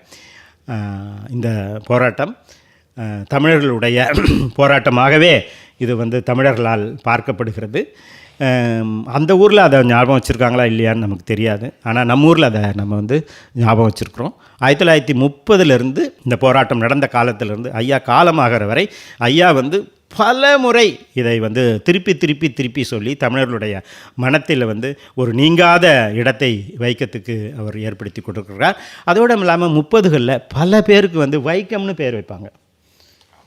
வைக்கம்னு தன்னோட குழந்தைகளுக்கு வந்து பேர் வைப்பாங்க. அது மாதிரி நிறைய பேர் 30களில் 40களிலலாம் வச்சுருக்காங்க. அது கூட பரவாயில்ல, போராட்டம் நடந்த காலத்தை ஒட்டி வச்சிருக்கிறாங்கன்னு. இப்போ எனக்கு தெரிஞ்ச ஒரு பொண்ணு 20 வயசு 22 வயசு, அந்த பொண்ணுக்கு வைக்கம்னு பேர் அவங்க அப்பா வச்சுருக்கிறார்.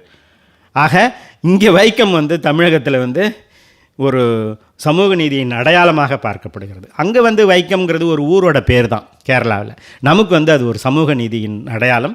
தாழ்த்தப்பட்டவர்கள் சமத்துவத்தை அடைவதற்காக எடுத்து வைத்த ஒரு முதல் படி வைக்கம். அந்த வைக்கத்துக்கு நூற்றாண்டு. நமது பொருளாளர் சொன்னது மாதிரி இந்த நூற்றாண்டை நாம் சமத்துவத்தை அடைவதற்கான ஒரு நினைவூட்டலாக பயன்படுத்தி அதற்கு நாம் பயன்படுத்தி கொள்ள வேண்டும். அதுதான் அதுதான் நோக்கம். நாம் இதை ஆண்டு முழுவதும் கொண்டாட வேண்டும். அதற்கான முன்னெடுப்பை எடுக்க வேண்டும். அரசாங்கம் என்ன செய்யவிருக்கிறது என்பது அநேகமாக 30 மார்ச் தெரிந்துவிடும். கேரள அரசு ஏப்ரல் 1ஆம் தேதி தொடங்கி 603 நாட்கள் நடத்த இருக்கிறது. திராவிடர் கழகம் செய்ய இருப்பது என்ன என்று எனக்கு தெரியவில்லை. ஜாதி ஒழிப்புக்கான, சமத்துவத்துக்கான எண்ணத்தை தமிழர்களிடம், குறிப்பாக இளைஞர்களிடம் விதைப்பதை நோக்கமாக கொண்டால் இந்த நூற்றாண்டு பயன் தருகிற நூற்றாண்டாக இருக்கும் என்று சொல்லி வாய்ப்புக்கு நன்றி சொல்லி விடைபெறுகிறேன். நன்றி. உன் கடவுளை விட, உன் சாஸ்திரத்தை விட, உன் முன்னோரை விட, உன் வெங்காயம் வழக்கமாத்தை விட உன் அறிவு பெருசு, அதை சிந்தி.